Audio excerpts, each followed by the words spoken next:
It's Laura Eubanks of Design for Serenity with your succulent tip of the day. And today we are going to be talking about my 5 favorite tools to use in the garden. You guys have been blowing me up from the get about what kind of tools I'm using and why I'm using them. And I got to thinking, I really have used pretty much every tool that has ever been made in the last 20 plus years of doing this. And I keep coming back to the same brand. And as luck would have it, that brand is also sponsoring today's video. So thank you so much, Corona Tools. The generous folks there have also sent me some free things. So if you would like to learn how you can win some free tools, stay tuned to the end of the video. So what better way to showcase these tools than to use them? And what better place to use them in than this hot mess over here, the dreaded grapefruit pot with the potted grapto ghosties. And that it's just, I came out here and I looked at this, and I mean, I walk by this every day and I thought, oh my gosh, this is in dire need of a redo. All right, so without further ado, let's get started. Here is tool number 5, which is the kneeler. I have used a lot of kneelers in my day too, and when you're on your knees as much as I am, you know you need protection, and I really like this one. Yeah, Corona's sponsoring this video, but I'm going to give you my honest opinion. And this one, I like the handle, I like the sturdiness of it. It's just really comfortable, and I actually really look forward to getting down on my knees, more so with this one than with those thin, skinny, throwaways that I've always used in the past. This is definitely an upgrade, guys. Now that I'm comfortable, let's talk about tool number 4, which would be the handsaw. We use a Sawzall a lot, but sometimes you don't need heavy equipment, right? And this thing is sharp. It is really sharp. And I love the way I can get in. See this? And get in here.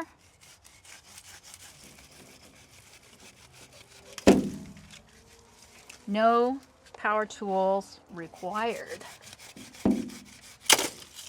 Yeah. Right? Easy peasy. Remember, it's important to cut the branches of your plant off first before digging out the roots. That way you have more control over what you're doing, and you can set your pretty pieces aside without beating them to crap with a shovel. And speaking of shovels, that is tool number trace, the trench shovel. And I know, it's funny, this is a trench shovel. Supposedly you're supposed to dig trenches with it, and I suppose you could, but I like it for working in the succulent garden. I like it over the wide bottomed shovels because I can get into tighter spaces this way. I'm trying to avoid irrigation lines. I'm trying to avoid electrical lines. I don't want to disrupt surrounding plants. So I really, really like the trench shovel. And again, we keep coming back to the Coronas because they're just a lot tougher and more resilient than other trenchers we've used in the past that just break after the first use.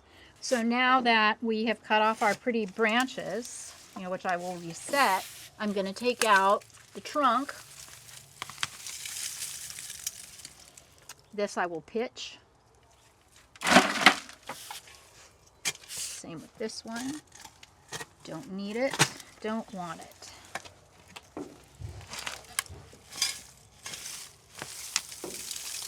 So this has been, this installation went in about 2.5 years ago. And I haven't done clearly, I have not done anything over here in all that time. So this is exciting for me. Look at this gorgeous piece of, what is this? This is that. I got this at KRC, and it's this white, it's called white ice, and it is the most gorgeous stuff in the world for staging. All right, so now that the big stuff's cleared out, that brings us to tool number 2, the trowel. Now you can see this one has seen better days, and we've had it for years, and that's kind of the point. Other trowels we've used, particularly ones with wooden handles, break. And Corona's just tough and sturdy and resilient. I'm going to be making some executive decisions about what's going back in. And see, after 2.5 years, you can see how, you know, the blue elf have gotten kind of leggy and a little misshapen. So I might be able to cut and reset some top pieces. I don't know. You know, I may not do that. I really am feeling like I want this area to be just a little more clean.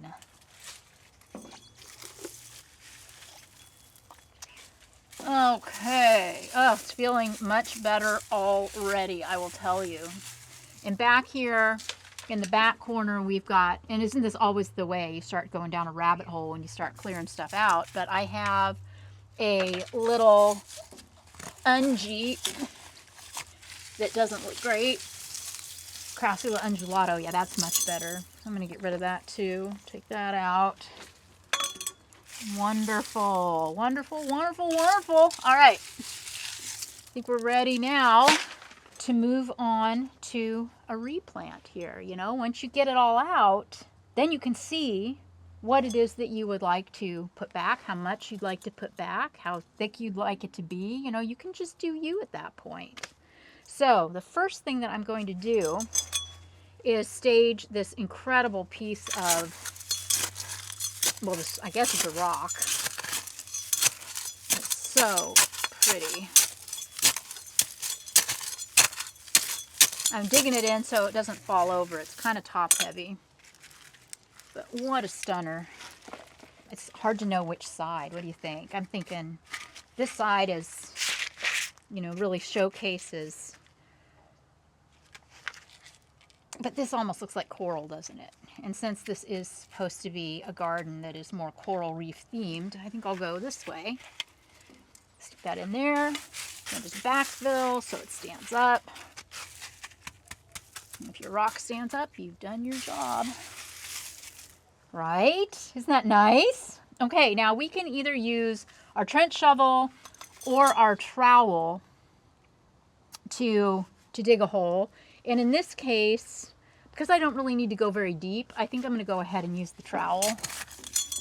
And what I'm going to do, kind of like, you know, putting candles in a birthday cake, I'm just going to dig a hole deep enough to set a piece of this Crassula ovata back in. And, you know, the question is, do I want to go with a piece this size? And I really, really think I do. I don't think I'm going to reset the undulata, because undulata, it's a little floppy mops, you know, flopsy mopsy. It oftentimes, I mean, you can definitely work with it as a cutting, don't misunderstand me, but it will shock, and it'll take a while for it to come back to looking good, where this ovata will just continue to look like this while it's rerooting and getting another start. So I'm just going to stick that in there like so, and backfill.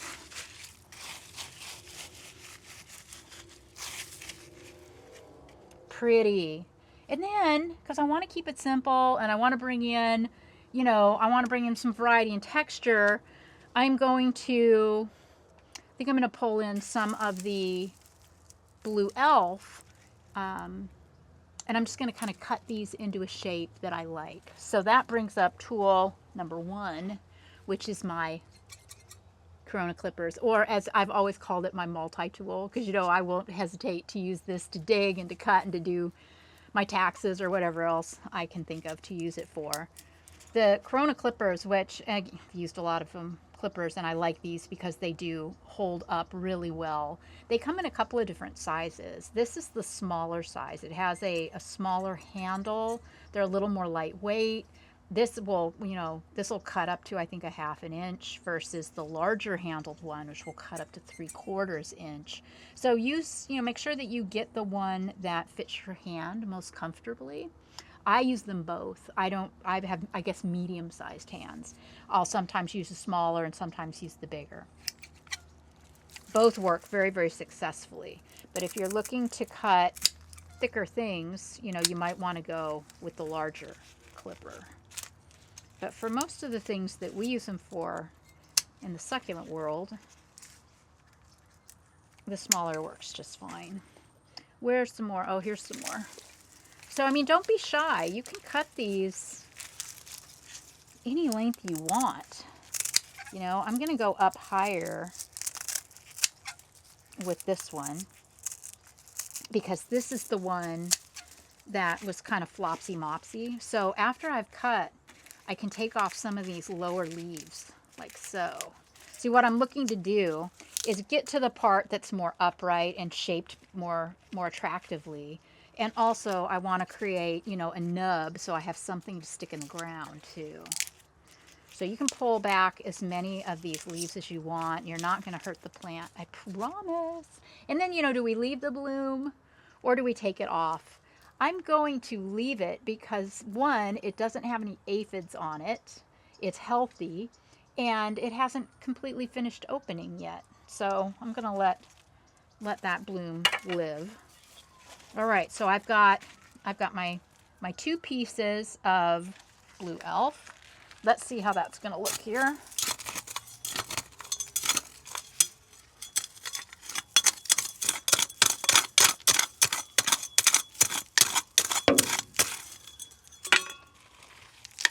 Okay. For anyone new to the channel, you notice that I didn't apply any root tone. I didn't wait for those cuts to harden off. I'm just sticking them right back directly into the ground. We aren't expecting any rain here in Southern California for the foreseeable future, and the ground is dry, so I'm not worried about this plant rotting or getting wet. It's dry. I'm going to withhold water for a few weeks until it has a chance to throw off some new roots, at which time I will, you know, I'll start up with the watering again. Okay, now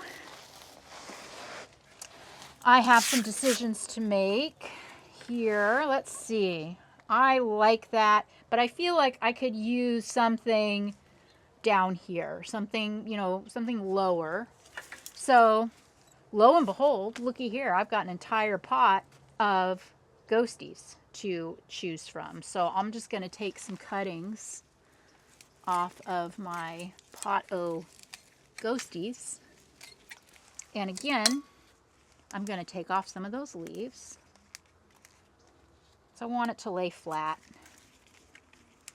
I don't need all these bottom leaves. And yes, you can absolutely propagate these leaves if you choose by taking the leaf like so, laying it on a little bed of dry soil, like in a planting flat, and, you know, giving it a little, keeping it in the shade and giving it a little mist, and waiting for it to throw off a new plantlet right here where you pulled it off of the stem. And that's how you do that. So then I'm going to take these and I'm just going to stick them right here like so. How cute is that, right? Oh my gosh, guys, I love that.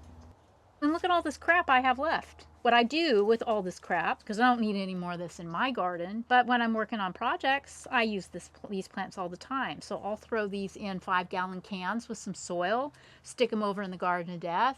In, you know, a few months they'll root, and I can pull them into another installation. So it's just a win-win-win all the way around. And there you have it. Those are my 5 top tools for succulent gardeners. And as a little bonus, you guys have asked me how I maintain my tools or how I sharpen my clippers. And in the past, I've always told you that my solution is to just throw them away because I don't know how to sharpen tools. I thought it was a thing. The folks at Corona saw that and shrieked and sent me a actual sharpener and said, Laura, it's not hard. There's like a 30-second video on YouTube that you can watch. I'm like, all right, okay, fine. So I watched it, and guys, it's miraculous. Check this out. This is how you sharpen your tool. It couldn't be easier. Give it 4 or 5 swipes with the sharpener. You can see the blade is starting to clean. And now I've got, it's just so much easier. Okay guys, that's a wrap. If you would like to learn more about these tools, please check out the links in the description. And if you would like to have a chance to win your very own clippers and scabard, we are going to be choosing 3 lucky winners over on Instagram at Laura Loves Succulents. So check it out, and I'll check you out later. Bye, guys.